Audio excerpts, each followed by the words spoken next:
Varicose veins కి సరైన చికిత్స కోసం సంప్రదించండి ఎవిస్ హాస్పిటల్. నమస్తే రమ్మగారు. నమస్తే జయ. రమ్మగారు, మనం లాస్ట్ టైం కలిసినప్పుడు మనం మహాభారతంలోని చిన్న చిన్న కథల గురించి చేసుకుందాం అనుకున్నాం కదా. అయితే మహాభారతంలో రకరకాల స్టేజెస్ ఉంటాయి. అందులో సర్పయాగం అనేది ఒకటి వింటాం. అసలు సర్పయాగం అంటే ఏంటి, ఆ సర్పయాగం చేయాలన్న ఆలోచన ఎవరికి వచ్చింది, అసలు ఆ సందర్భం ఏంటి, దాని గురించి ఒక్కసారి మనం ముందుగా మాట్లాడుకొని తర్వాత చిన్న కథల్లోకి వెళ్దామండి. ఓకే, ఇప్పుడు ఈ సర్పయాగం అనేది మహాభారత కథల్లో చివరి కథ. యాక్చువల్గా కురుక్షేత్రం తర్వాత జరిగిన కథల్లోదన్నమాట అది. అయితే ఈ సర్పయాగానికి మొదలు చాలా ముందు జరిగింది. ఎప్పుడో దీనికంటే 2 యుగాల ముందే సర్పయాగం జరుగుతుందన్న హింట్ ఇవ్వబడింది. సర్పయాగం జరుగుతుందన్న హింట్ తర్వాత 2 యుగాలు గడిచాక, మధ్యలో రాముడి యుగం కూడా వెళ్ళిపోయాక, ఈ కురుక్షేత్ర కథలంతా, మహాభారత కథ అంతా అంటే కౌరవులు పాండవులు వీళ్ళు పుట్టడాలు, తర్వాత వీళ్ళు పెరగటాలు, బోలెడంత కథ, కురుక్షేత్ర యుద్ధము, దాని తర్వాత పరీక్షిత్ మహారాజు, ఆయన తర్వాత ఆయన కుమారుడైన జనమేజయుడు సర్పయాగం చేశాడు. జనమేజయుడు సర్పయాగం చేస్తాడన్న సంగతి మహాభారతానికి 2 యుగాల ముందున్న కృతయుగంలోనే చెప్పబడింది. ఎలా సాధ్యం నమ్మగారు? అదే మరి చెప్తాను. బ్రహ్మ సృష్టి విచిత్రం అదంతా. అయితే ఈ బ్రహ్మ ఎందుకు సర్పయాగం చేయవలసి వస్తుంది, సర్పయాగం జరగటం గురించి ఒక కథ, సర్పయాగం ఎందుకు చేశాడు అనేది ఒక కథ, ఆ సర్పయాగాన్ని ఆపాడు ఒక ఆయన, అదొక కథ. ఆల్ టుగెదర్ ఒక 4 కథలు వస్తాయి ఇందులో. ఇది సర్పయాగం కథలు కానీ దీన్ని చెప్పుకుందాం. అలానే కొంతమందికి వేగ్గా తెలుసు. దీన్ని మహాభారతం నుంచి ఇది ఎట్లా అంటే ఇంచుమించు ఆది పర్వంలోనే కాస్త ముందు వెనకాగా ఈ కథ చెప్పబడుతుంది అనమాట. కొద్ది వెంట లైన్గా నేను చెప్పేసినట్టుగా ఒకదాని వెనకాల ఒకటి చెప్పబడవు. ఒక కథ, ఒక విషయం జరగటం, ఇది ఎందుకు ఏమిటి ఇది అని ఒకళ్ళు ప్రశ్నిస్తే ఆ కథని ఇంకొకళ్ళు ఇలాగా అని చెప్పటం, మళ్ళీ ఇందులో నుంచి ఇంకొక కనెక్షన్కి వెళ్ళి వాళ్ళు మాట్లాడుకున్నప్పుడు ఇంకో మనిషి వచ్చి ఈ కథ తాలూకు మొదలు ఇది అని చెప్పడం, అట్లా కనిపిస్తుంది. మన మహాభారతం సంస్కృత మహాభారతం కనుక చదివితే, వ్యాస భారతం కనుక చదివితే మనకి ఇలా రకరకాల లింకులతోటి 4 క్రోడీకరిస్తే 4 కథలు అవుతాయి. ఓకే, దీన్ని 4 ఒకేసారి చదువుకోవాలంటే మనకి ఎక్కడొక్కడ ఒక పుస్తక రూపంలో దొరుకుతాయి. ఏముంది, ఆస్తికుడు కదా, జనమేజయుడు సర్పయాగం అంటే సర్పయాగానికి ముందు కథ వెనక కథ తెలుసుకుంటుంది. మహాభారత కథల్లో తెలిసే చిన్న కథల రూపం అంటే మరీ చిట్టి కథ కాదు, కొంచెం ఎలాబరేట్గానే అవుతుంది. 4 వేరు కథలుగా వీటిని చెప్పుకుందాం. తప్పకుండా అండి. దీన్ని రిలేటెడ్గా సర్పయాగం కథలోని హెడ్డింగ్ పెట్టి 4 స్టోరీస్, ఇందులో ఒక్కొక్క క్యారెక్టర్ గురించి చెప్తామన్నమాట. మొట్టమొదట సర్పయాగం కథ అసలు ఎందుకు వచ్చింది, ఆ సర్పయాగం అనే మాట ఎందుకు వచ్చిందో తెలుసుకోవాలి. కృతయుగం నాడు అప్పటికి కశ్యప ప్రజాపతికి ఎంతోమంది భార్యలు ఉన్నారు. అందులో దితి, అదితి. దితి కొడుకులు దైత్యులు, అదితి కొడుకులు ఆదిత్యులు. అట్లా జోడు ఆయనకి భార్యలు చాలామంది కనిపిస్తారు. వినత, కద్రువ వీళ్ళిద్దరు కూడా ఈయన కశ్యప ప్రజాపతి భార్యలు. అయితే వినత, కద్రువ మంచి తపస్సులు, బుద్ధిమంతులు. ఒక సందర్భంలో ఆయన భార్యలిద్దరికి మీకు ఏం వరం కావాలో కోరుకోమంటే వినత ఏమడిగిందట, అది కద్రువ మొట్టమొదట అడిగింది. 1000 మంది మహాబలశాలులైన పన్నగులు, సర్పాలు కుమారులుగా కావాలని అడిగింది కద్రువ. అడిగితే వినుత కొంచెం ఒక చిన్న ఈర్ష్యాళ్ళు. ఆవిడ ఏమనుకుందంటే, మహాబలశాలులు 1000 మంది పిల్లలు ఈవిడికి పుడతారు, వీళ్ళిద్దరు అక్క చెల్లియే, ఇంతకీ ఒక తండ్రి పిల్లలే వాళ్ళు, కానీ అక్క చెల్లెలైనా సవతులు అయ్యేసరికి ఒక చిన్న మాత్సర్యం ఉంటుంది ఒకళ్ళ మీద ఒకళ్ళకి. భర్త ఆవిడతో బాగా ఉన్నాడేమో, లేకపోతే ఈవిడ కొంచెం ఆయనకి క్లోజ్ అయిపోయిందేమో అలా అనిపిస్తూ ఉంటుంది మనసుకి. వినత ఏమడిగిందంటే, నాకు కద్రువ పుత్రుల కంటే బలమైన 2 కుమారులు కావాలని అడిగింది. 1000 మంది కన్నా కూడా బలంగా ఉన్నవారు 2 కావాలని అడిగింది. ఆయన అలాగే నన్ను ఒప్పుకున్నాడు. వాళ్ళిద్దరికి వరం ఇచ్చాడు, నీకు 1000 మంది కుమారులు కలుగుతారు, నీకు 2 కుమారులు కలుగుతారని. కాలక్రమాన ఎప్పుడో గర్భవతులు అయ్యారు వీళ్ళిద్దరు. ఈ కద్రువకి 1000 గుడ్లు పుట్టాయట, ఎగ్జే 1000 అండాలకి జన్మనిచ్చింది ఆవిడ. వినతకి 2 అండాలే జన్మించాయి. ఈ అండాలను ఏం చేశారు దాసీలు, నిండుగా నెయ్యి ఉన్న కడవల్లో భద్రపరిచి అట్టుపెట్టారు. ఉండి ఇంచుమించుగా ఎన్ని వేల సంవత్సరాలు ఉండాక కద్రువ కుమారులు 1000 అండాలు పగిలి 1000 సర్పాలు బయటకు వచ్చినాయి అందులోంచి.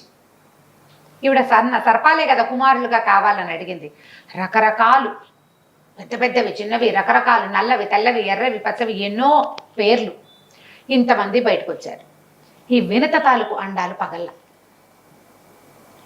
చూసి చూసి ఇప్పుడు ముందు నుంచి చిన్న మాత్సర్యపు ధోరణి ఉంది. మిగిలినవన్నీ ఉన్నాయి, తపస్సు గిపస్సు అన్నీ ఉన్నాయి. ఉన్నా కూడా ఒక స్త్రీ సహజమైన మత్సరంతో ఆవిడ ఏం చేసింది, ఈ 2 అండాల్లో ఒక అండాన్ని బయటికి తీసి పెద్ద పగలు కొట్టింది. పగలు కొట్టేసరికల్లా అందులో నుంచి ఒక కుమారుడు బయటకు వచ్చాడు. అతను సగమే ఫామ్ అయ్యాడు, మిగిలిన సొనగానే ఉంది. తొడలు లేవు, నడుం భాగం వరకే వచ్చింది. ఊరువులు లేకుండా పుట్టాడు, అనూరుడు. అతను కోపంతో, ఏం పని చేసావు నువ్వు, మాత్సర్యంతో ఇంత పని చేస్తావా, పూర్తి సమయం ఇవ్వవా, గుడ్డు దానంతట అది పొదిగేంత, నువ్వు ఎవరి మీద మత్సరంతో ఇట్లా నన్ను ఈ రకమైన సగం పుటక కలిగిన వాడిగా చేసావో ఆవిడకి దాసి అయిపో నువ్వు. కొడుకు శపించాడు.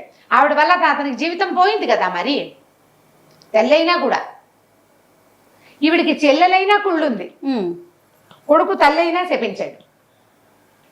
నువ్వు మాత్సర్యంతో ఈ పని చేసావు, ఎవరి మీద మాత్సర్యంతో నువ్వు నన్ను ఇట్లా సగం పుటక కలిగిన వాడిగా చేసావో వాళ్ళకి దాసిగా ఉండు, నువ్వు దాసిత్వాన్ని పొందుతావు అని శపించాడు. శపించి ఆ 2వ అండాన్నైనా జాగ్రత్తగా ఉంచు, దాన్ని ముట్టుకోకు, దానంతట అది పొదగనివ్వు, ఇట్లా సగం శరీరము సగం జీవితము ఇవ్వబోక అని శపించి వెళ్ళిపోయాడు. తండ్రి ఆశ్రమానికి వెళ్ళిపోయాడు. తర్వాత కాలంలో ఈయన సూర్యుడికి రథసారథిగా పెట్టారు ఆయన్ని. ఈయన ఎంత బలశాలి అయిన వాడంటే, సూర్యుడికి ముందు గనక ఈయన కూర్చుంటే సూర్య తేజస్సు మొత్తం బయటికి రాదు. సూర్యుడి తేజస్సుని ఆపగలిగేంత గొప్పవాడు అతను. పూర్తి శరీరం వస్తే ఎంత గొప్పవాడయ్యేవాడు పాపం. ఊరువులు లేకుండా పుట్టాడు. తొడల భాగం లేదు, కింద తొడలు కాళ్ళు లేవు అతనికి, నడుము దాకానే ఉన్నాడు. అప్పుడు కదలకుండా ఉండగలిగే పని కాబట్టి సూర్యరథ సారథిగా ఈయన్ని ఫిక్స్ చేశారు. తర్వాత కాలంలో వెంటనే వెళ్ళాల, తర్వాత తండ్రి బ్రహ్మదేవుడు వాళ్ళు ఈయన్ని ఇట్లా ఫిక్స్ చేశారనమాట. ఈ ఈవిడ ఏం చేసింది, ఆ 2వ అండాన్ని సంరక్షించుకుంటూ ఉంది. ఒకనాడు సాయంకాలం పూట అక్క చెల్లి ఇద్దరు, వినిత కద్రవ, వ్యాహ్యాళ్ళకి వెళ్ళారు. వెళ్ళేసరికల్లా ఈ వ్యాహ్యాళ్ళలో దూరంగా ఒక గుర్రం కనపడింది వాళ్ళకి. ఉచ్చేశ్రవం అంటారు. అది ఎప్పుడు వచ్చింది, క్షీరసాగర మథనం అప్పుడు. క్షీరసాగర మథనంలో లక్ష్మీదేవి, చంద్రుడు, ఐరావతము, కల్పవృక్షము, కామధేనువు, నవరత్నాలు, వజ్రాలు, ధన్వంతరి, అమృతంతో పాటు ఉచ్చేశ్రవం కూడా పుట్టింది అక్కడ. చాలా గొప్పది ఇది, రెక్కలున్న గుర్రం. అయితే ఎంత బాగుంది తెల్లటి గుర్రం అని మాట్లాడుకున్నారు. మాట్లాడుకున్నాక ఈ కద్రవంది, పందెం కడదామా, గుర్రం తోక నల్లగా ఉంది అంత, నాకు నల్లగా కనపట్టలేదంది వింత. అయితే పందెం, నువ్వు నాకు ఎవరు గెలిస్తే వాళ్ళు రెండో వాళ్ళకి, ఓడిపోయిన వాళ్ళు గెలిచిన వాళ్ళకి దాసిత్వం వహించాలి. వీళ్ళిద్దరూ అక్కా చెల్లి, ఒకే భర్తకి భార్యలు, ఇలాంటి పందెం పెట్టుకున్నారు. ఇంటికి వెళ్ళిపోయారు. ఇంటికి వెళ్ళిపోయాక ఈ కద్రువ ఏం చేసింది, తన కుమారులైన సర్పాలను పిలిచి, నేను ఉచ్చేశ్రవం తోక నల్లగా ఉందని వాదించాను, మరి అది నల్లగా ఉందో లేదో దాన్ని నలుపుగా చెయ్యండి, మీరు వెళ్ళి ఆ తోకను చుట్టుకుని ఉండిపోండి. రేపొద్దున మేము చూస్తాం, తోక నల్లగా కనపడితే వినత నాకు దాసి అవుతుంది, లేదా నేను దాసి ఇవ్వాల్సి వస్తుంది, నాతో పాటు మీరందరూ కూడా దాస్యం చేయాలి ఆవిడకి అనేసరికల్లా, దాస్యమైనా చేస్తాం కానీ మేము అబద్ధం చెప్పమని, ఇలా తప్పుడు సాక్ష్యం ఇవ్వమని కొంతమంది కుమారులు తిరిగిపోయారు. ఈ తప్పు, నువ్వు ఆలోచనే తప్పు. ఈ పందెం ఏమిటి, పిచ్చి పందెం. పైగా అంత తెల్లటి ఉచ్చేశ్రవం తోక నల్లగా ఉంటుందని నువ్వు వాదించడం ఏంటి, ఒక అర్థం లేని వాదన. చూపుకి కనపడని విషయం మీద పందెం పెట్టుకోవచ్చా, దానికి మమ్మల్ని సాక్ష్యం చెప్పమంటావేమిటి, మేము సాక్ష్యం చెప్పమన్నా అనేసరికి ఆవిడ ఒళ్ళు మండిపోయింది. ఒళ్ళు మండి, ఎవరైతే నా మాట వినరో వాళ్ళంతా జనమేజయుడు చేసే సర్పయాగంలో పడి చావండి అని తిట్టింది కొడుకులు. జనమేజయుడు సర్పయాగం చేస్తాడు, అతని యాగంలో నా మాట కాదన్న వాళ్ళంతా చచ్చిపోండి మాడిపోయి అని శపించింది. శాప భయానికి కొంతమంది పిల్లలు ఒప్పుకున్నారు ఆవిడకి, మేము చేస్తామన్నారు. కర్కోటక జాతి వాళ్ళు కొంతమంది ఒప్పుకున్నారు. ఒప్పుకొని ఏం చేశారు, అవి వెళ్ళి ఆ సర్పానికి ఆ ఉచ్చేశ్రవం తాలూకు తోకను చుట్టేసుకున్నారు. దూరం నుంచి మర్నాడు తెల్లవారిన తర్వాత వీళ్ళిద్దరూ చూసేసరికల్లా తోక నిజంగానే నల్లగా కనపడింది. పందెం ప్రకారం వినత కద్రువకి దాసిత్వం వహించింది, దాసిగా ఉండిపోయింది ఆవిడ. పిల్లలకి దాస్యం చేసేది, నన్ను ఎక్కించుకో, విప్పి మీద ఎక్కించుకుంటే ఎక్కించుకునేది. వీపు మీద ఎక్కించుకో, తను నడవకుండా సవతి వీపు మీద ఎక్కి తిరిగేదేదట కద్రువ. ఓ మరి దాసి కదా, ఏ పనైనా చేయించుకునేది.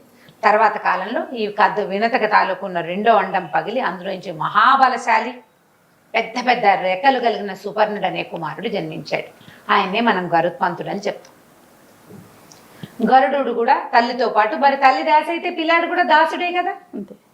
ఎక్కడికైనా వెళ్ళాలంటే కద్రువనేమో వినత భుజాల మీదకి ఎక్కించుకునేది, గరుత్మంతుడు నాగులందరినీ భుజాల మీదకి ఎక్కించుకునేవాడు. ఎక్కడికి వెళ్ళాలన్నా ఇతనే తీసుకెళ్ళాలి, ఏం చేయాలన్నా అతనే చేయాలి. ఆయన విసిగిపోయాడు, చేయలేను నేను అన్నాడు.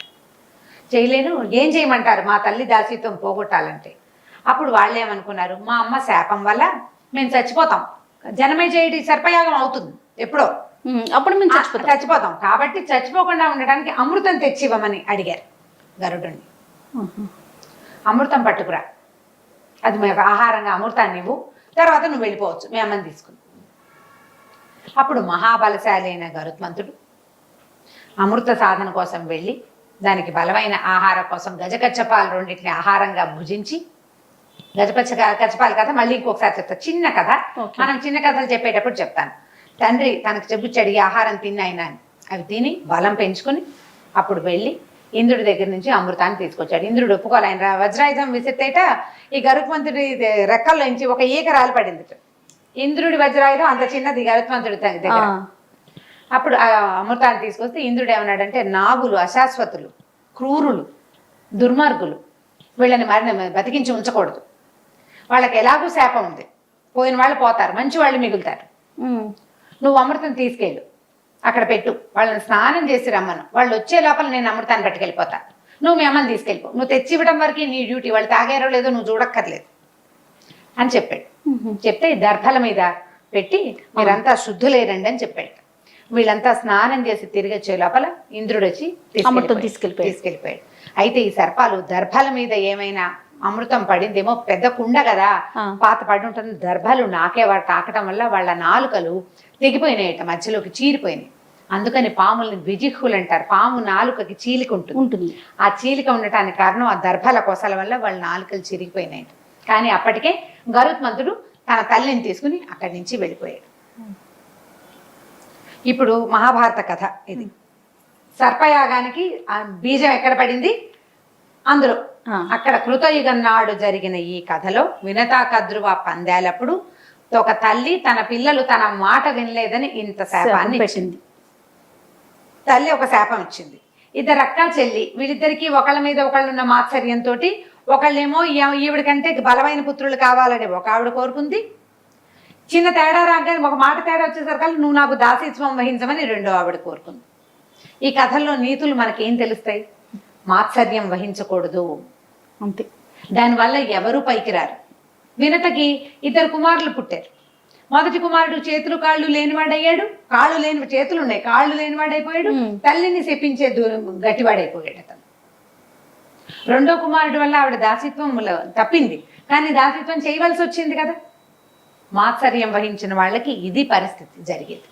ఇక్కడ మొదలైన ఈ సర్పయాగపు కథ తర్వాత కాలంలో ఎట్లా మొదలైంది, మళ్ళీ ఇప్పుడు ఇది బీజం దీనికి. ఇది స్టార్టింగ్ పాయింట్, అంటే జరుగుతుంది అనే ఒక ఊహ ఉంది.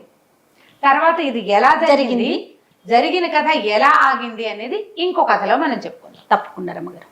సో మనకి మన చిన్న కథలకి ఇవన్నీ కూడా మనకి మూలమవుతాయి. అవును, అంతే కదండి. అంతే, రైట్ అండి. అయితే పిల్లలకి కూడా మన పురాణాలు తెలియని చాలా మందికి, పెద్దవాళ్ళకేంటి పిల్లలకి కూడా చాలా ఉపయోగకరంగా ఉంటాయి రమ్మగారు ఈ కథలు. అవును, అంటే ఇట్లా మనం మహాభారతం నుంచి ఒక ఘట్టం, ప్రతి ఘట్టం నుంచి కూడా కొన్ని కథల్ని ఇలా డ్రైవ్ చేసి చెప్పుకోవచ్చు. తప్పకుండా. నమస్తే. నమస్తే జయ. ఇక ఈ వీడియో కనుక మీకు నచ్చినట్లయితే లైక్ చేయండి, షేర్ చేయండి. మరిన్ని ఇంట్రెస్టింగ్ వీడియోస్ కోసం మా ఛానల్ని సబ్స్క్రైబ్ చేసుకోండి.